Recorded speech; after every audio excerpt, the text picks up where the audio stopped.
నేనైతే ఈరోజు కొత్త వంటలు చేస్తున్నా. దాంట్లో అయితే ఫస్ట్ ఆయిల్ వేసుకొని ప్యాన్లో, తర్వాత బిర్యానీ ముక్కలు వేసుకోవాలి, ఆ తర్వాత ఒక చిన్న ముక్క చెక్క, ఆ తర్వాత 3 లవంగాలు వేసుకొని వేయించుకోవాలి.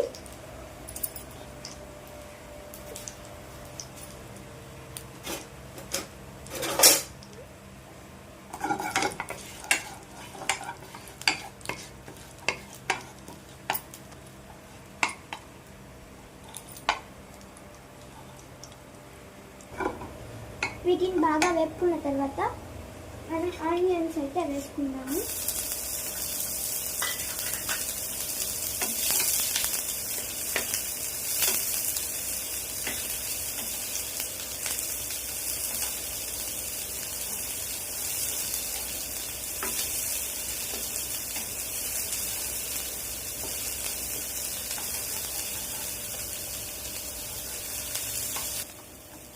ఆనియన్స్ లైట్ గోల్డ్ కలర్ వచ్చాక మనం దీంట్లో జింజర్ గార్లిక్ పేస్ట్ అయితే వేసుకోవాలన్నమాట.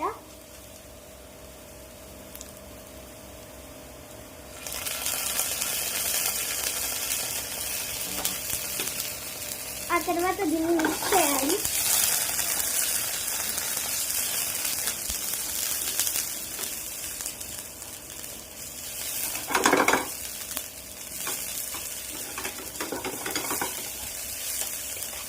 తగినంత ఉప్పు, కారం, పసుపు అయితే వేసుకోవాలన్నమాట.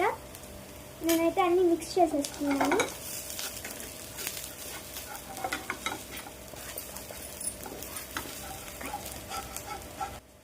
ఇప్పుడైతే మనం రైస్ వేసుకోవాలన్నమాట.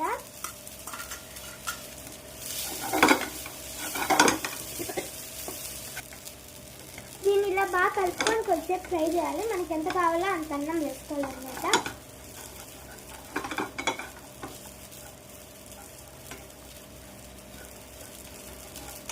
దీన్నైతే ప్లేట్లో వేసుకోవాలి. అయితే ఇలా ప్లేట్లోకి వేసుకోవాలన్నమాట.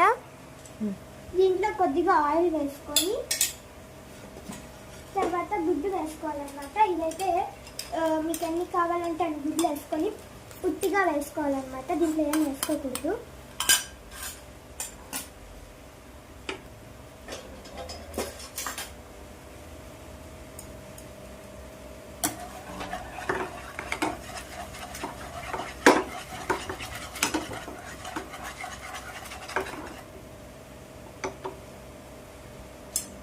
గుడ్డుని అయితే ఇలా చేసుకోవాలన్నమాట.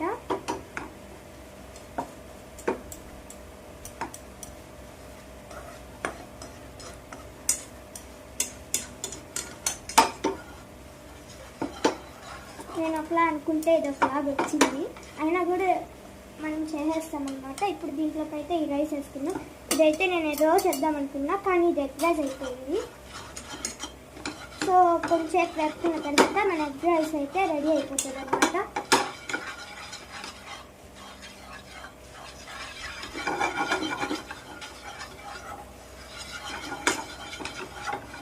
This is our egg rice అన్నమాట.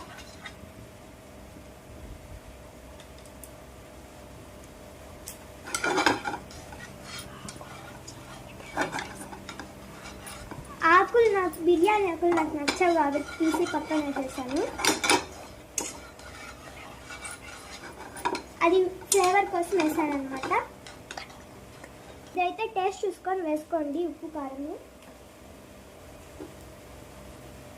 సాల్ట్ అయితే కొంచెం తక్కువ ఉందన్నమాట, అందుకే సాల్ట్ వేసుకొని యాడ్ చేసుకున్నాను.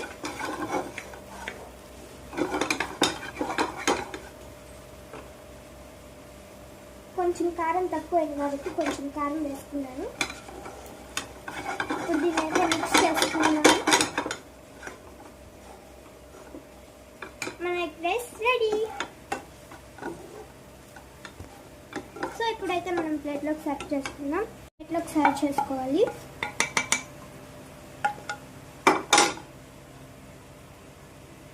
అయితే మన ఎగ్ రైస్ అయితే రెడీ అయిపోయింది అనమాట. నా దగ్గర కొత్తిమీర, పుదీనా లేదు కాబట్టి కరివేపాకుతో రెడీ చేసుకున్నాను.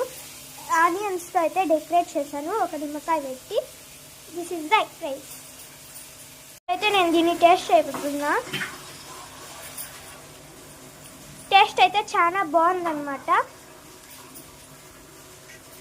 మీరు కూడా ట్రై చేసి టేస్ట్ ఎలాగుందో నాకు కామెంట్ చేయండి.